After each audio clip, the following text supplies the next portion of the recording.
Ever wondered which LEGO Star Wars sets need a remake? Well, I went through all 1400 plus LEGO Star Wars sets and pulled out the best ones that need to be re-released. Now we've got some much needed re-releases lately, like the ARC 170, the Imperial Star Destroyer, and the ATTE, but also some bad ones like Luke's Landspeeder, which was released a million times, so let's focus on the ones we really need.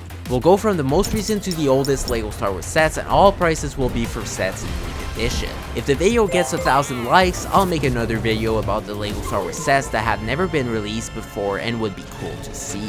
Let's get into it. The first set on the list is a great one that skyrocketed in value after retirement, the Jedi Starfighter with hyperdrive. This is a very cool ship that LEGO only released twice. The first one appeared only in 2008 and is worth $500, while the second one was released in 2017 and goes for $400. A re-release version for under $150 with different minifigures from Attack of the Clones would be amazing. Our next one is the amazing Clone Turbo Tank. This set was released 4 times, with the last one being released in 2016, so almost a decade ago. It's such a great set and is much needed right now. The 2016 version, currently the cheapest of the 4, costs $400, which makes it unaffordable. Now I know some of you might think that the new Clone Turbo Tank is not needed since LEGO recently released the Republic Juggernaut, but honestly it's not the same vehicle. The wheels are a lot different and it just looks a lot smaller than the Clone Turbo Tank. I find that it's just a downgrade, and its 1.1 star review supports my case. The next set is the Homing Spider Droid. Yes, we did get 3 versions of it, one in 2008, 2013, and 2016, but again, similar to the Clone Turbo Tank, it's almost been 10 years since LEGO released one,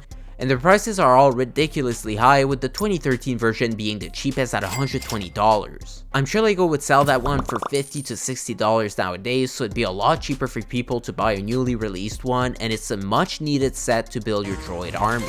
Our next set is the Hailfire Droid, which appeared in 2008 and 2015. There was also another one in 2003, but it was much bigger. This is such a classic droid from Attack of the Clones and the Clone Wars, and it would be really cool if LEGO made a new one, especially since it's been 10 years since they released the last one. On top of that, the cheapest option right now is the 2008 version, worth $100, which is pricey for such a small set. Even the 2015 version is $135 and it retailed for only $20. Imagine if LEGO could release a new one for, let's say, $30 to $40. That'd be awesome and much cheaper than the other 2 variants. We also have the Battle on Seleucami from 2014. This set needs a remake. It doesn't have to be the exact same concept, but at least include new 91st Reconnaissance troopers with updated Phase 2 helmets, since these clones haven't been updated since 2005, and we already got Commander Neo. A new 91st Reconnaissance trooper would be great and quite realistic, considering that LEGO recently released the new 327 Star Corps clone troopers. Our next set is the B-Wing, which was released in 2000, 2006, 2014, and 2012, counting the UCS version. This one is similar to the Imperial Star Destroyer. It's a classic ship and we haven't had one in over 11 years, so considering we had many X-Wings, I think we need B-Wings to complement our armies. The next set is the V-Wing Starfighter, released in 2006, 2011, and 2014. The 2014 version sells at $130 right now, which is absurd for such a small set. We really need a new one that could be significantly cheaper at only $50 to $60 instead of $130. Another set last released in 2014 is the Vulture Droid. This one's been released quite a few times in 1999, 2005, 2007, 2009, and 2014. However, we haven't gotten one in over 11 years, and that's the kind of ship you want to build an army with. The 2014 version is by far the best, and it's once again insanely expensive at $150. This is a set that retailed for $25, so it's just insane, and again, it could be released for about $40 nowadays. The next set is the Corporate Alliance Tank Droid, released in 2009, 2013, and 2005 alongside the Wookiee ship. This one is another classic from the Clone Wars and Attack of the Clones, and the fact that a new one didn't come out in over 12 years justifies that we're overdue. The prices are also insanely high. The 2009 version is about $150 and the 2013 version is about $110. It's crazy how expensive these are considering their size. This is also the kind of set LEGO could release for $40. The next one is the Ewok Village from 2013. This set is amazing and was ahead of its time with all of its play features. The only issue now is that is worth about $650 with annual growth of about 10%, so it keeps getting pricier and pricier every year. At this point, I'm sure LEGO could release a much larger Ewok village for $650, but having it about the same size at a lower price would be great too. The next set on the list is the Republic gunship. This one came out in 2002, 2008, 2013, and then we had the UCS set in 2021. We also had the Guard gunship in 2023, which is very similar to the Republic gunship, but the colors make it a lot different. All the other regular size gunships are now worth an absurd amount, with the 2013 version being the cheapest at about $725. LEGO could definitely make a new one at around $150, and that'd be much more affordable than the current prices. It's also many fans' favorite Star Wars ship, so having a new version would be great. Next is a classic, the Rancor pit from 2013. This is the only time we got a Rancor minifigure, and the set is now worth $350 with an annual growth of about 10%. The Rancor alone is about $110, making this classic character hard to obtain. Pretty insane for a set that used to retail for only $60. The set also has only 380 pieces, so I'm pretty sure LEGO could release a new similarly sized Rancor pit for about $100, which would be a lot better than $350. Our next set is one that complements the Rancor pit, and that's Jabba's Palace. There's only ever been two Jabba's Palace sets, one in 2003 and one in 2012. The 2012 release goes for $340, mainly due to the exclusive minifigures included. LEGO never released any other versions of Ula or Boushh, so these two minifigures are extremely valuable. If LEGO were to release a new Jabba's Palace, they could make it a $120 set and re-release new Ula and Boushh minifigures. Also, just think on that for a sec. If the Sarlacc was released twice since the one in 2012, why can't the Rancor pit and Jabba's Palace have a remake? Our next set is Anakin's Jedi Interceptor from 2012. Lock on to him, R2. Master, General Grievous' ship is directly ahead. This is the only time LEGO made this dark green Jedi Interceptor from Revenge of the Sith, and I really like the minifigure selection of the set. I also think that the ship itself is starting to look a little outdated compared to the newer ones LEGO made, and it would be nice if they could re-release it with an updated Nute Gunray minifigure, because that's the only one we have in his robe outfit.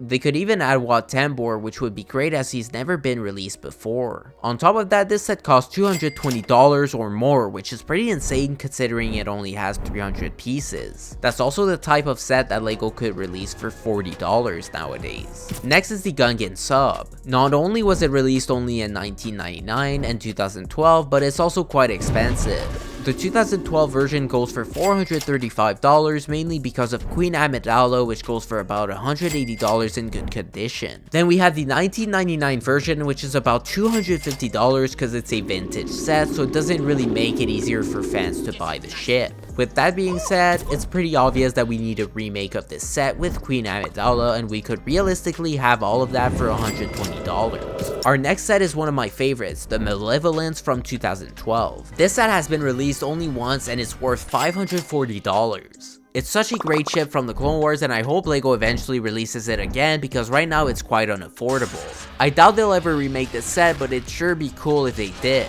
It would also give them a chance to improve those weird looking Clone Wars minifigures. Next is Palpatine's Arrest, which only ever appeared in 2012. This set is about $520, partly because all the minifigures are expensive. Although Agen Kolar only appeared for a few minutes in Star Wars, his minifigure goes for over $100. Yes, you heard me right, $100 for the best Jedi ever. Or second best actually, because you know, the best is obviously Coleman Trevor. Anyways, this set only has 645 pieces, so it wouldn't have to be super expensive if it were to retail again. I think that if LEGO released another version of this set, the minifigures could even have more detailed features. Our next set on the list is the Super Star Destroyer from 2011, also known as the Executor, which is Darth Vader's Star Destroyer. This set wasn't even bad, in fact it was great. It measured 50 inches long, so it was massive. Even though a UCS Imperial Star Destroyer was released in 2019, the Executor remains the largest of all.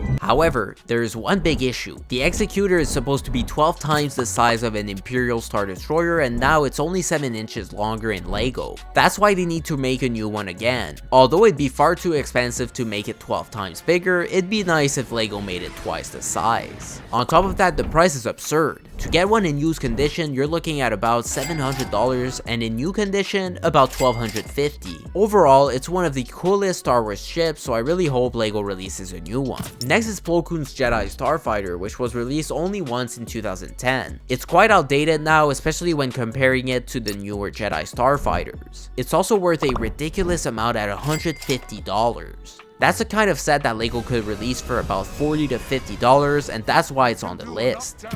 The next set on our list is one of my favorite sets, the Republic dropship with AT-OT from 2009. This is such a cool set as you get 6 clone troopers and 2 clone pilots. If I had that set as a kid, I can't imagine how happy I would have been. The problem is that at the time it was $250, which was quite expensive for a LEGO set, but looking at it now, it's worth about $2,500 in new condition, so $250 doesn't seem that bad after all. Anyway, that is the type of set LEGO could probably release for about $300 nowadays. Our next set is the Battle of Endor from 2009. This is an incredible set and I even have it in my personal collection. The problem is that it's becoming outdated. For instance, it's great that they added an AT-ST, but it's so small compared to the one from 2016. The bunker is also quite small, and the bigger issue is also the minifigures, which have had multiple variants since then. The price is also quite high at about $300 for 890 pieces. I think LEGO could release a bigger version for $200 with a regular sized AT-ST. The next set is the Republic Attack Shuttle from 2009. This is such a classic Clone Wars set, and with the release of the new V19 Torrent, which I never expected, this one's not off the radar. The build of this set could definitely be improved, and it could be a lot cheaper than its current price of $250 in new condition. That's a set that LEGO could release for about $70. Next is Count Dooku's Solar Sailor, which was only released once in 2009. This is such a beautiful set with excellent minifigures, and it really is a cool ship. It came out as a Clone Wars set, but it could also be re-released as an Attack of the Clones set with different minifigures to make it even more interesting. Nonetheless, it'd be nice if LEGO could release it again now that it's currently worth about $300. Our next set on the list is the Magna Guard Starfighter from 2008. First of all, I think it's ridiculous that we haven't had any Magna Guards since 2009, so we most certainly need some new ones with new designs now. Having the ship re-released would be pretty cool too, as it now costs about $240 to get one. Overall, it's a great ship with great minifigures, and having it re-released wouldn't hurt at all. Next is the Republic Cruiser from 2007. Sure, you might say that there was the Republic Frigate in 2011, but we still haven't had one of these ships for 15 years, and a new version of this red variant would truly be amazing. This set goes for around $600 now, and if you think that's high, the Republic Frigate costs $780, making this build difficult to obtain. LEGO could probably release an updated version for $150, so it'd be nice to have one retailing on the market again. The next set on the list is the Death Star 2 from 2005. Don't get me started with the price on this one. It's worth about $1,100 in used condition, and the cheapest one on the market in new condition right now is $3,400. Absolutely insane. What's crazy is that it has 3,449 pieces, which back in 2005 was a lot, but now it's not even that much, so this doesn't justify its price. After doing some research, I realized that it retired after 2 years, and cause it's a Death Star, collectors love that set. It's true that it's a classic and that LEGO only made it once, which can partially explain its ridiculous price. Anyways, its price alone plus the high demand makes it a set worth re-releasing. Next is the General Grievous Chase from 2005. This set is special because it's the only one that includes a boga. We also had the General Grievous's wheel bike in 2014, and that set included only 261 pieces, yet it still goes for $135, so we definitely need a remake of it with a boga. LEGO could probably make a solid set like that for $40 to $50. Our next set is the Wookiee Attack from 2005. I gotta say that after 2005, LEGO hasn't made many Wookiee sets for the Battle of Kashyyyk, which is unfortunate because this one was an excellent set with the Corporate Alliance tank and the Wookiee ship. It's not the most expensive set considering it's vintage, but it is quite outdated in terms of details, so a re-release would be welcome. The next set is the Wookiee Catamaran from 2005, another great Wookiee build. They need to make more of these Wookiees. It's a system we can't afford to lose. This set is super expensive due to its exclusive minifigures, especially Luminara and Dooley with the light up lightsaber and the two 442nd Siege Battalion clone troopers. If LEGO could make a new one of these with some of those clone troopers and update them, it'd be an amazing set. On top of that, we haven't had a Luminara since 2016, so I think it's time to release a new one. Our last set on the list is the Gungan Patrol with the Kadu from 2000. There's not much to say here, it's the only set ever released with the Kadus, and we need more Gungan soldiers to build an army of them, so having a new set of these released is pretty obvious at this point. So there you have it, our top 30 amazing LEGO Star Wars sets that need a remake. Thanks for watching, I hope you enjoyed the video. If you did, leave a like, share, and subscribe for more videos like this. If you want to watch another video like this one, click on the video right here, and I'll see you there.